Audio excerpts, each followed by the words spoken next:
Lillian Brockhurst was 62 years old, and for 3 decades she had measured her marriage by the small things. Coffee at 6. The porch light left on. Vernon's hand resting on hers during the late news. She had asked very few questions in those 30 years, because Vernon had never been a man who answered them. So when the attorney slid the will across his desk and read aloud what her husband had decided about her life, Lily did not understand, at first, that she was being erased. Vernon had left almost everything to his older brother Beauregard and his sister Mavis. The savings, the investment accounts, the cabin in the Poconos, the rental property on Sycamore Avenue, even the truck Vernon had driven for 15 years. Split evenly between them, like a pie at a family reunion. What Vernon left for Lily was the house at 17, Hawthorne Lane, and a folded note, written in his shaky hand, that said only, "Look behind where you've never looked." If you have ever loved a man who kept secrets, if you have lived in a family that looked through you at the dinner table, Lily's story is going to find you tonight. What she discovered behind the pantry wall of her own kitchen would prove that her husband had loved her in a way she had never been brave enough to imagine. And it would teach his siblings, in the most public way possible, exactly what it costs to underestimate a woman who has spent her whole life being polite. Before we jump back in, tell us where you're tuning in from, and if this story touches you, make sure you're subscribed, because tomorrow, I've saved something extra special for you. Vernon died in late October, on a Wednesday afternoon, in the workshop behind the house, while replacing the chain on the lawnmower. He had gone out after lunch the way he did every autumn before the first frost, and when Lily walked outside at 4 with a glass of iced tea, she found him slumped sideways in his wooden chair, his right hand still resting on a wrench. The doctor would call it stroke. He was 71 years old. Lily stood in the doorway of that workshop for a long time before she moved. She did not scream. She did not run. She set the iced tea on the workbench because she could not think of what else to do with it, and she sat on the small footstool next to Vernon's body and held his hand until the warmth left it. 30 years of marriage, and she did not yet know how to say goodbye to him out loud. So she said it inside her chest, where she had said most things to Vernon for most of their life together. She called Beauregard first because he was the oldest. Beau had not been to the house in 14 months, not since the argument about the property line at the cabin, but he was Vernon's brother, and Lily had been raised to do things in the order they were supposed to be done. The phone call lasted under 2 minutes. Beau asked whether Lily had already called the funeral home, where Vernon's papers were kept, and whether the workshop was locked. He had not asked how she was. She called Mavis next.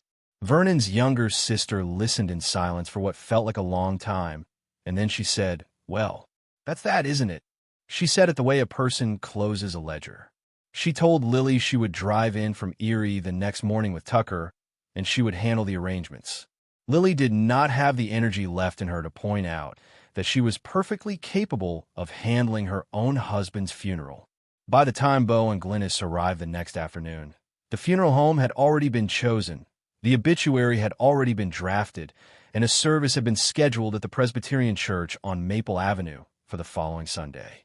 Lily had not been consulted on any of it. When she opened the front door to her brother-in-law and his wife, Glynis walked past her into the dining room without taking her shoes off, set a thick folder of paperwork on the table, and said, "We have a lot to go through, dear. Why don't you make us some coffee?" The 4 days that followed dissolved into a fog Lily would later have trouble piecing back together. Mavis took over the kitchen. Tucker, 36 years old and already wearing a suit jacket on a Tuesday morning, took over the phone, fielding calls from Vernon's old colleagues and answering them as though Lily were not in the next room. Beau spent most of his time out in the workshop, going through drawers, lifting tools off pegboards, reading the labels on the cans of paint Vernon had stacked along the back wall. He told Lily he was looking for the title to the cabin. She did not believe him. The service on Sunday was the largest Linden Grove had seen in years. Vernon had taught shop class at Linden Grove High School for 34 years before retiring, and 3 generations of his former students filled the church pews. Lily was placed in the second row, between Mavis and Tucker, far enough from the casket that she had to lean forward to see Vernon's face. When a minister invited family members forward to speak, Beau spoke first, then Mavis, then Tucker. Not one of them mentioned Lily by name. Not one of them mentioned her marriage at all. When the service ended, a kind-looking woman she had never seen before touched her arm at the door and said, "I'm so sorry, dear. Were you a neighbor?" That was the first moment Lily understood what was about to happen to her. Lillian May Hargrove was 32 years old when she met Vernon Brockhurst, and she had already accepted that the life she had imagined for herself was probably not going to arrive. She worked as a bookkeeper for a small dental practice in Linden Grove, lived in a one-bedroom apartment above the post office, and spent her Saturday mornings at the library on Cedar Street. She had been engaged once, in her 20s, to a young man who left for a job in Pittsburgh and never came back for her. She had stopped expecting things. Vernon walked into the dental office on a Tuesday in March of 1995, holding a paper bag with a cracked molar inside it, looking embarrassed about something that was not his fault. He was 41 years old, recently divorced, with no children and a quiet way of standing in a doorway that suggested he had been taught to take up less space than he was entitled to. He waited his turn without speaking. He thanked Lily by name when she handed him his receipt, even though she had not introduced herself. She found out later he had read it off the name tag pinned to her sweater. He came back 2 weeks later with a small potted violet, set it on the corner of her desk, and said, "I wasn't sure if you were the kind of woman who liked flowers." Lily had not been given a flower by a man in 9 years.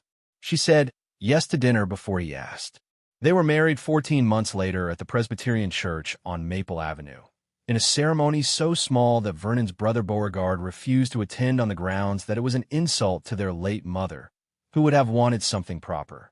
Mavis came, but did not speak to Lily during the reception. She sat at a corner table with her husband and her son and watched the bride with an expression that Lily had not yet learned to read. Vernon owned the house on Hawthorne Lane already. He had bought it the year before his first marriage and kept it through the divorce, and he asked Lily, on their second date, whether she would mind living in a house another woman had decorated. Lily said she did not mind. She thought she meant it.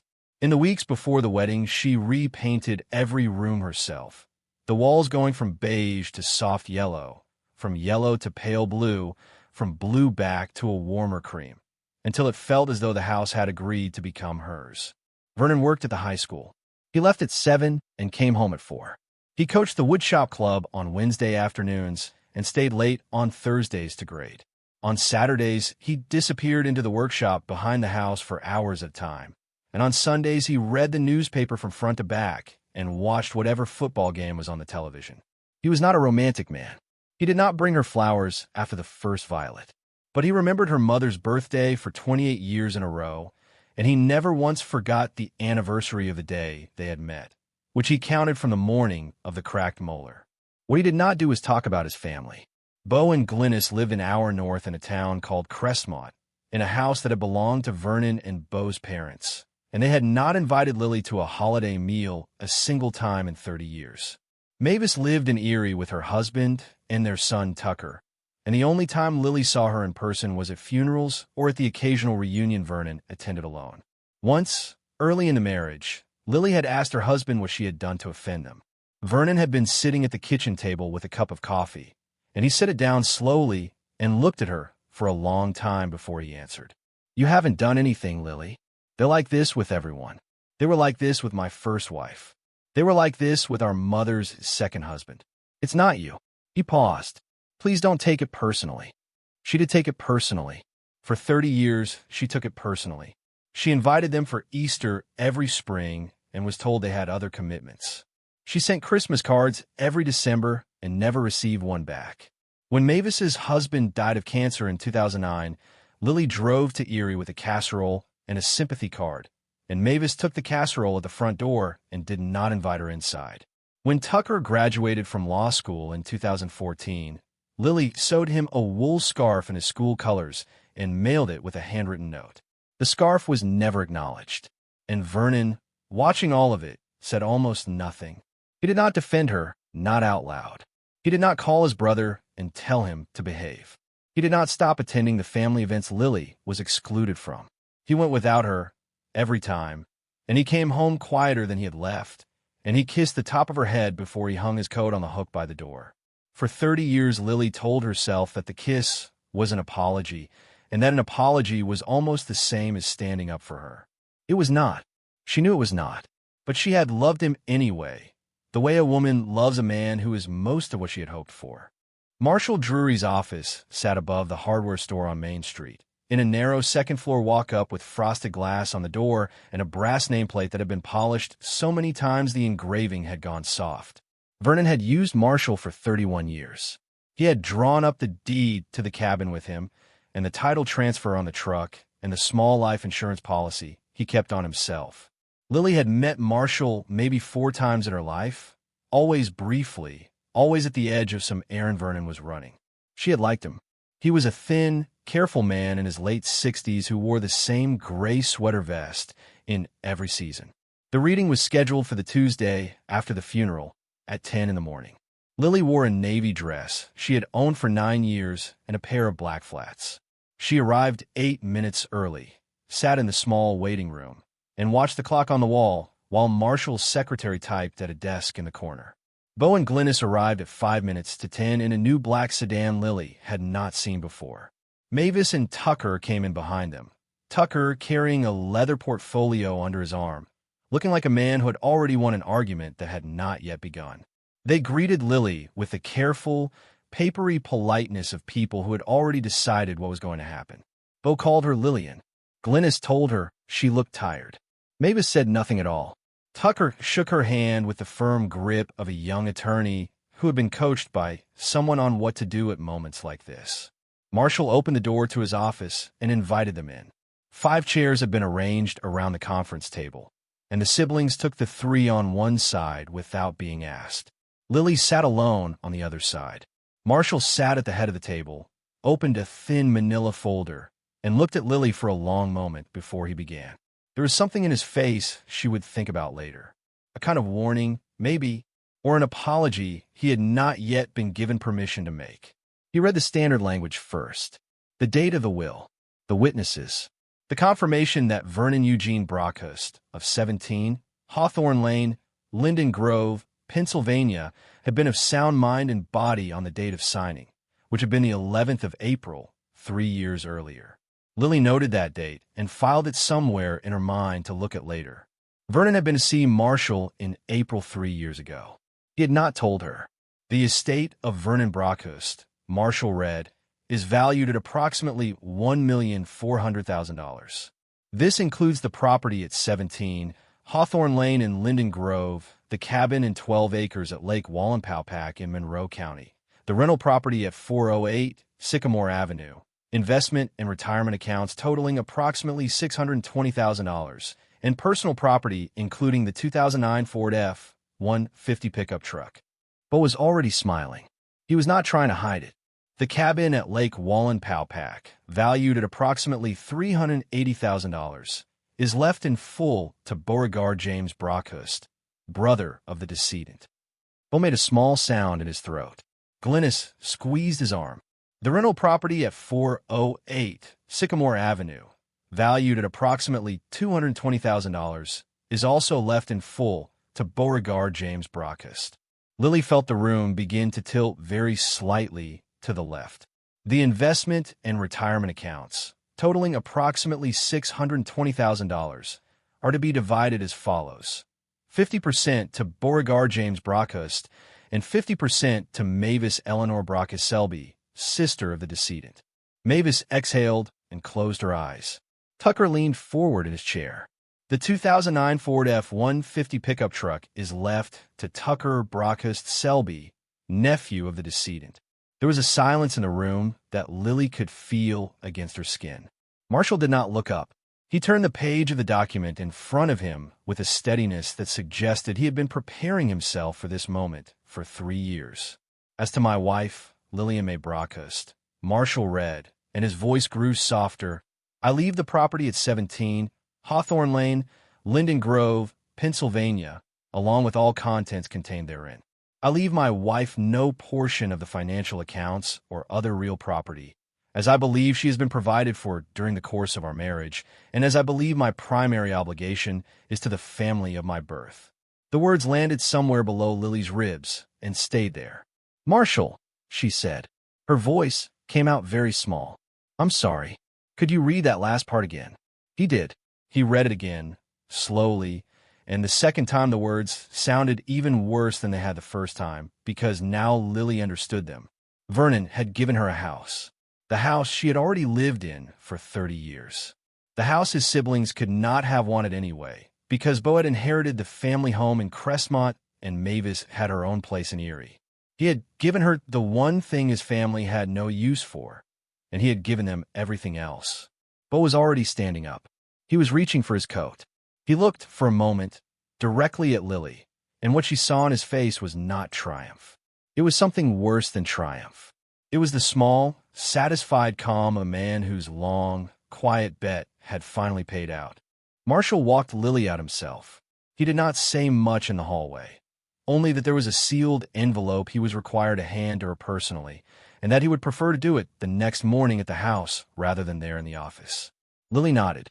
She was not yet capable of asking why. She took the elevator down to the street alone, walked the 4 blocks to her car, and sat in the driver's seat for 19 minutes before she trusted herself to drive home. Beau and Glynis were already on the porch by the time she pulled into the driveway. They had stopped at the diner on the way and were holding 2 paper cups of coffee, and Glynis had her purse open on her lap, going through a small notebook with a pen in her hand. Mavis and Tucker pulled up behind Lily in the black sedan a minute later. None of them had asked permission to come. "We thought we'd get started on the inventory," Glynis said brightly, climbing out of her chair as Lily walked up the steps. "Vernon kept some things at the cabin that belonged to the family, and we wanted to see what's here at the house too, just to be organized about it." Lily stood on her own porch and did not answer. Tucker held the screen door open for his mother and aunt and uncle, and the 4 of them walked into Lily's living room as if the will reading had been a formal handover of the keys. Glynis began in the dining room, opening the doors of the china cabinet and writing things down in her notebook. Mavis went straight up the stairs to the 2nd floor.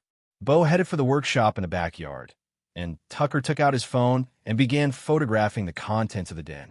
Lily sat down on the couch in the living room and watched her sister-in-law evaluate a set of crystal glasses that had belonged to Lily's mother. After a long moment, Glynis looked up and said, without any cruelty in her voice at all, "Honey, these were Vernon's mother's, weren't they?" "No," Lily said. "Those were my mother's. She left them to me in 1998. Glynis tilted her head. "Are you sure? I remember Vernon's mother having a set just like these." Lily did not answer her. She got up from the couch, walked into the kitchen, and stood at the sink with her back to the doorway until she heard Glynis move on to the next room. That was the first day. They came back the next morning. Marshall delivered the sealed envelope at 8:30 before the siblings arrived, and Lily put it in the drawer of her bedside table without opening it. By 9, they were on the porch again, this time with measuring tape. Glynis had decided that the dining room furniture might be worth appraising, in case some of it had belonged to Vernon's parents. Mavis spent 2 hours in Vernon's closet, going through his jackets, removing the ones she thought Tucker might want. Tucker walked the perimeter of the backyard and made phone calls. By the end of the first week, Lily had stopped trying to argue with them. They were not stealing anything outright. They were simply behaving as though the house were a museum and Lily were the elderly volunteer who had been hired to keep an eye on the exhibits.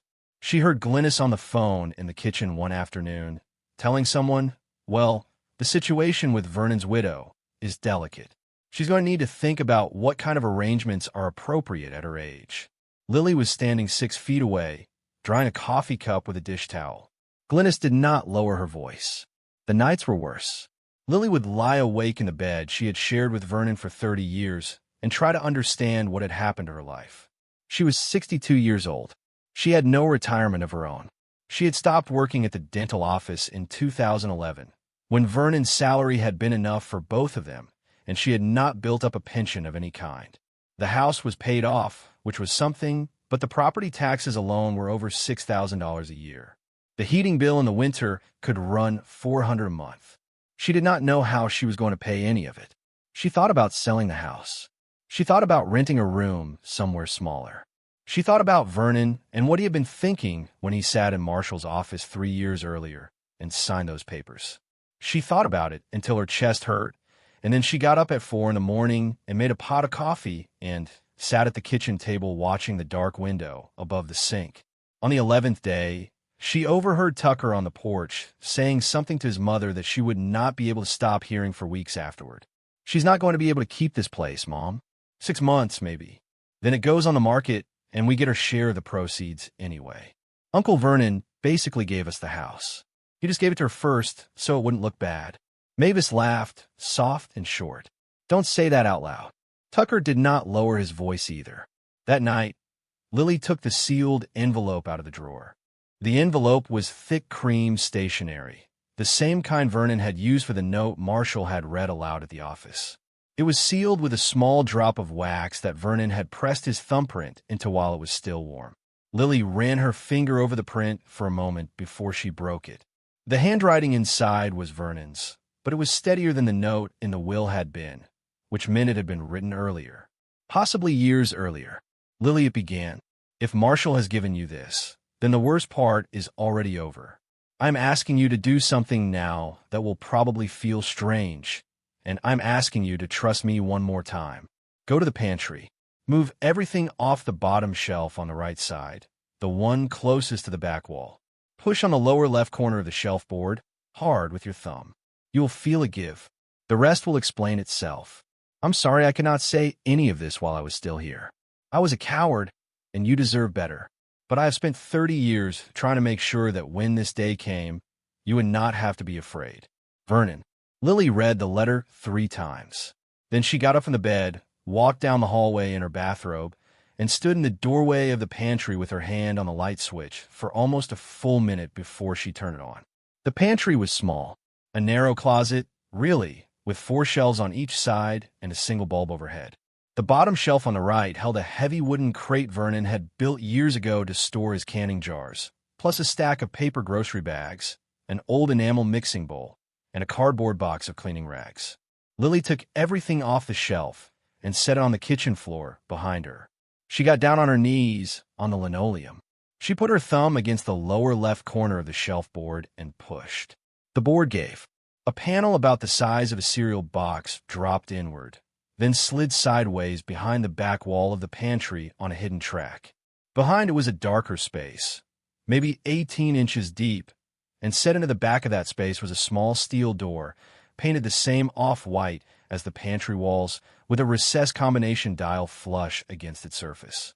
The door was no larger than a microwave. Lily sat back on her heels and stared at it. She did not try to open it that night. She closed the panel back up, put the canning crate and the grocery bags and the mixing bowl and the cardboard box back on the shelf exactly the way they had been, and went back to bed. She did not sleep. At 7 in the morning, she called Silas Karavitas. Silas had been the handyman in Linden Grove for as long as Lily could remember. He had fixed her gutters in 2007, replaced the kitchen faucet in 2013, and rebuilt the front porch railing the summer Vernon's back had gone out. He was somewhere in his early 60s, broad and slow-moving, with the kind of hands that had been doing careful work for so long they had stopped needing instructions from his face. He did not ask questions on the phone. He said he could be there by 9. Glynis and Beau were due at the house at 10. That gave Lily an hour. Silas walked into the pantry, looked at the panel and the steel door behind it, and stood for a long time without saying anything. Then he asked Lily who had installed it. "My husband," Lily said. "I think. I don't know when." Silas nodded slowly. He told her the door was not a standard residential safe. The hinge work was on the inside, which meant it could not be pried. The dial was a Sargent and Greenleaf, the kind banks used to use in the 70s, and the lock would have to be opened by combination because drilling it would set off a relocker that would seal it for good. He asked Lily whether her husband had left her a combination. She had not thought to look. She went back to the bedroom and read the letter a 4th time. And there at the bottom, in the corner she had not noticed, were 6 numbers written in pencil, so light she had nearly missed them. 14, 22, 9, 36, 14, 22. She brought the paper back to the pantry. Silas crouched in front of the door, turned the dial slowly in each direction, and after about 90 seconds something inside the door made a small, clean sound. He turned the handle. The door swung open. The first thing Lily saw was money. Bundles of it, stacked 4 deep, banded with paper bands the way banks band cash. Hundreds, mostly. She did not count it then. She would count it later that afternoon, sitting at the kitchen table with the curtains drawn. $50,000 exactly, in used bills, none of them newer than 2003. Behind the money was something else. A flat metal box, sealed with 2 clasps, with her name written on the top in Vernon's handwriting. She heard a car door close in the driveway. Beau and Glynis were early. Lily looked at Silas. Silas looked at the pantry. Without saying a word, he slid the panel closed, set the canning crate and the bags back in place, and stepped out into the kitchen just as the front doorbell rang. Lily told Beau and Glynis she had a doctor's appointment in Stroudsburg and would be gone most of the day. It was the first lie she had told her husband's family in 30 years, and it came out of her mouth so easily that she surprised herself. Glynis frowned and asked whether the appointment could wait until tomorrow, since they had appraisers coming. Lily said no. She closed the door behind her, drove 4 blocks, parked in front of the library, and waited until she saw Beau's sedan pass by on Main Street heading north before she drove back home. Silas was sitting on her porch steps with a thermos of coffee. He had stayed. They went back into the pantry together. Lily opened the panel, opened the steel door, and lifted the metal box out from behind the bundles of cash. It was heavier than she expected. She carried it into the dining room, set it on the table, and unfastened the 2 clasps. Silas stepped back into the kitchen to give her privacy. She loved him a little, in that moment, for understanding without being told. Inside the box were papers. Lots of them. Folders, mostly, each one labeled in Vernon's handwriting. On top was a long letter, 6 pages, written on the same cream stationery as the first note. Lily, it began, "If you are reading this, then you found the door, and Silas was kind enough to come when you called. I asked him a long time ago, when he replaced the porch railing, whether he could keep a confidence for a friend, and he said he could. I never told him what the confidence would be, and I never paid him for it, because I did not want there to be a record. He's a good man. Trust him. Now, the money in the front of the safe is yours. $50,000 in cash. I started putting it aside in 1996 in small amounts, and I have been adding to it ever since. It is for you to use in case my family does what I'm almost certain they're going to do. Pay the property taxes for the next 6 years with it. Pay the heating bill. Buy yourself a car when the Buick gives out. It is not a fortune, but it is enough to keep you in this house on your own terms for a long time. That was the only thing I cared about. But the money is the smallest part of what I left you. Open a folder labeled deeds." Lily opened it. Inside were 3 property deeds. The first was for a 40-acre parcel of timberland in Pike County, purchased by Vernon in 1998 for $41,000, deeded solely in her name. The second was for a small commercial building on Front Street in the town of Honesdale, 2 storefronts and 3 apartments upstairs, purchased in 2004, deeded solely in her name. The third was for a 5-acre lot with a small house on it, just outside the village of Hawley, purchased in 2011, deeded solely in her name. She read the names on the deeds 3 times before she let herself believe them. Lillian Brockhurst. Not Vernon. Not the marriage. Her. She picked up the letter again. "The properties are paid off, Lily. All 3 of them. The commercial building in Honesdale brings in about $3,600 a month in rent, which has been going into a separate bank account in your name since 2004. Marshall has the account information. There is currently somewhere around $270,000 in it. The timberland is leased to a forestry management company for a small annual payment, and the house in Hawley has been rented to the same family for almost 10 years. Very reliable people, the Pereiras. None of this appears in my will, because none of it was ever mine to begin with. I bought all 3 with my own savings, deeded them directly to you, and never told you because I was afraid Beau or Mavis would find out and challenge the transfers while I was still alive. They could not have one, but they would have made your life unbearable trying. The folder labeled family is harder. I did not want to leave it to you, but I had to. Read it slowly. You'll understand what it is for." Lily opened the folder marked family. There were 3 sections, 1 for each of them. Beau's section contained copies of bank record from a small business loan he had taken in 1986 from her late father, never repaid, that he had told the rest of the family had been forgiven. Their father had not forgiven it. Vernon had the original IOU, with Beau's signature. There were also records of series of withdrawals Beau had made from their mother's account in 2004, the year before she died, totaling almost $90,000. Their mother had been 78 and in early-stage dementia. Mavis's section was thinner but heavier. It contained the divorce settlement from her first marriage, in which she had concealed an inheritance from her grandmother in order to claim more alimony. The concealed inheritance was documented in 3 separate places. Tucker's section was the worst. He had been disbarred briefly in 2019 for commingling client funds. His mother had paid to keep it quiet. Vernon had the paperwork. Lily closed the folder. Her hands were shaking, but not the way they had been shaking that morning. Preparing and narrating this story took us a lot of time. So if you're enjoying it, subscribe to our channel. It means a lot to us. Now back to the story. She walked into the kitchen and asked Silas if he had time to drive her into town. She needed to see Marshall. Marshall was in his office when they arrived.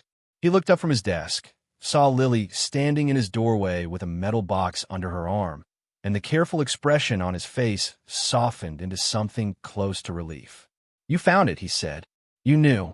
I knew there was something. I didn't know what. Vernon gave me the sealed envelope in April of 2022 and asked me to deliver it to you within 72 hours of the will reading. He told me only what I needed to know to do my job." Marshall stood up and gestured to the chair across from him. "Please sit down, Lily. I think we have some work to do." Lily sat. She set the metal box on his desk and opened it and showed him the deeds. She showed him the rental account paperwork. She showed him the folder marked family. Marshall read in silence for almost 20 minutes, occasionally pausing to make a small note on a yellow pad. When he finished, he set his pen down and looked at her across the desk. "Mrs. Brockhurst," he said, and she noticed he had never called her that before. "Your husband was, in his own quiet way, one of the most strategically careful men I have ever represented. These properties are yours. They have been yours for years.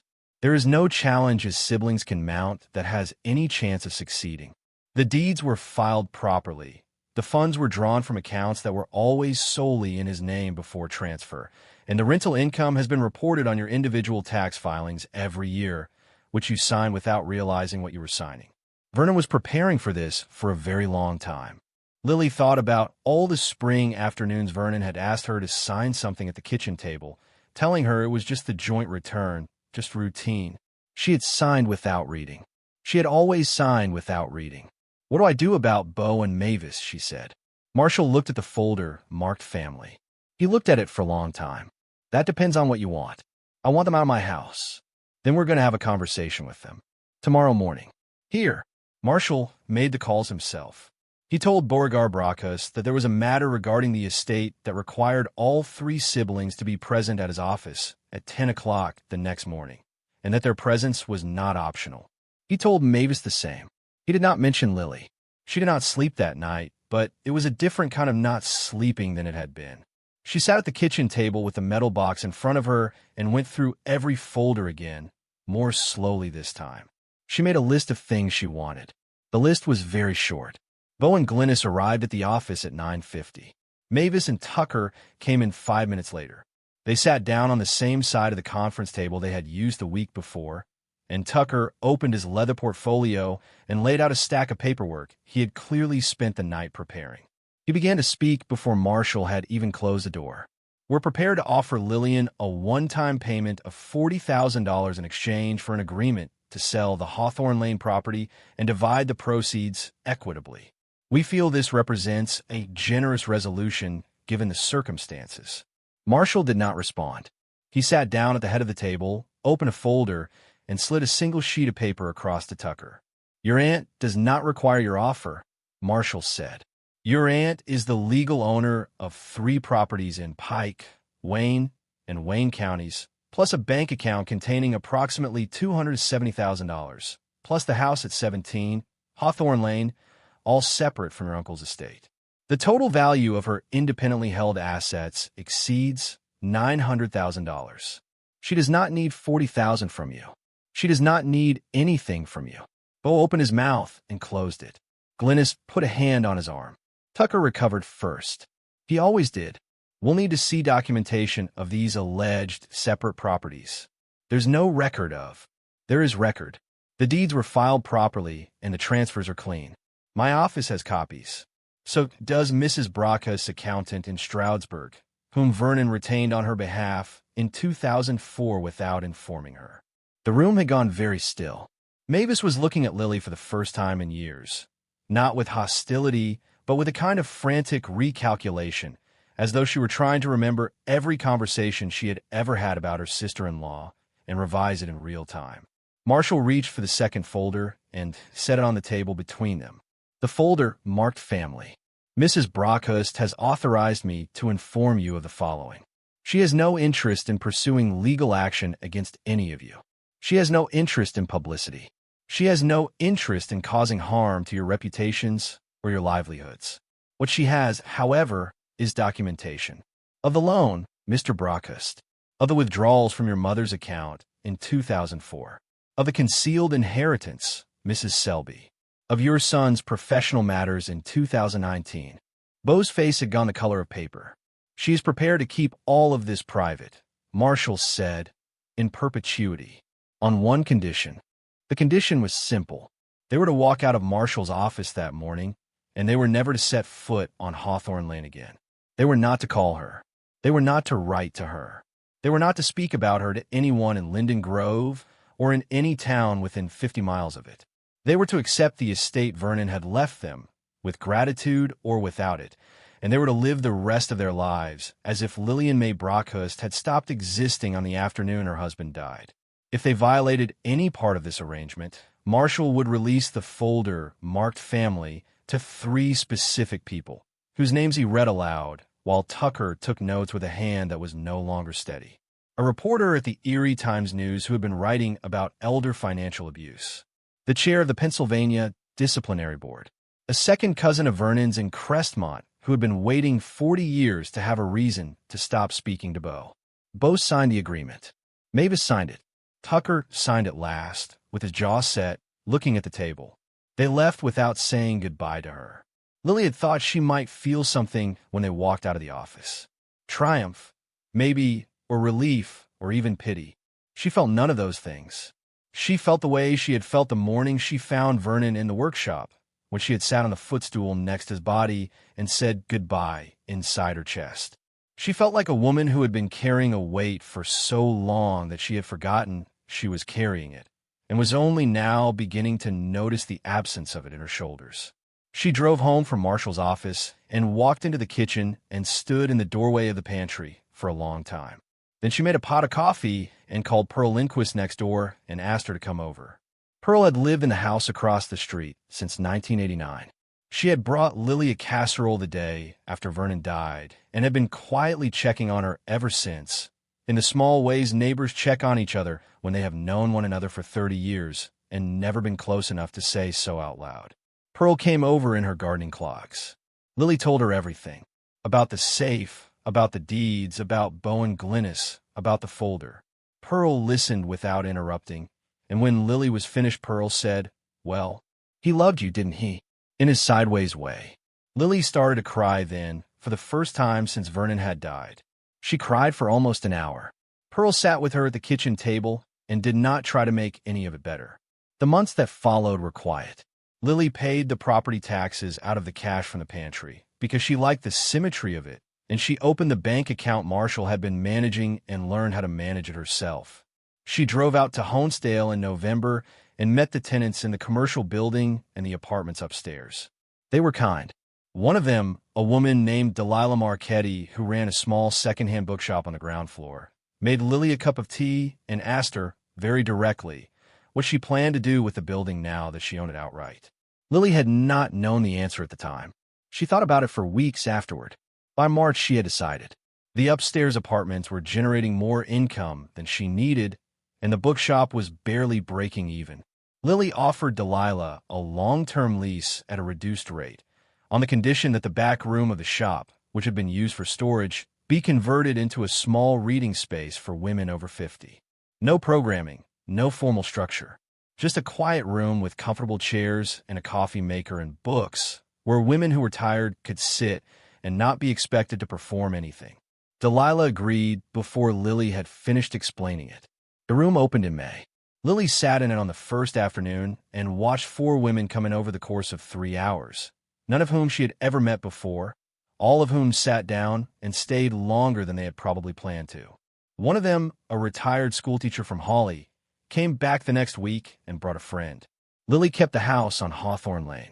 She painted the kitchen the warmer cream color she had used in the first year of her marriage, and she replaced the wallpaper in the dining room, and she rebuilt the perennial bed along the south fence by herself, on her hands and knees, in late April. Silas came by sometimes for coffee. So did Pearl. Reverend Ballard from the Presbyterian Church on Maple Avenue stopped in once a month to check on her, and they talked about Vernon and about other things. She did not forgive her husband. Exactly. She had loved a man who had been too afraid of his family to defend her while he was alive, and that was a real wound, and it did not heal because of the safe behind the pantry. But she understood him now, in a way she had not before.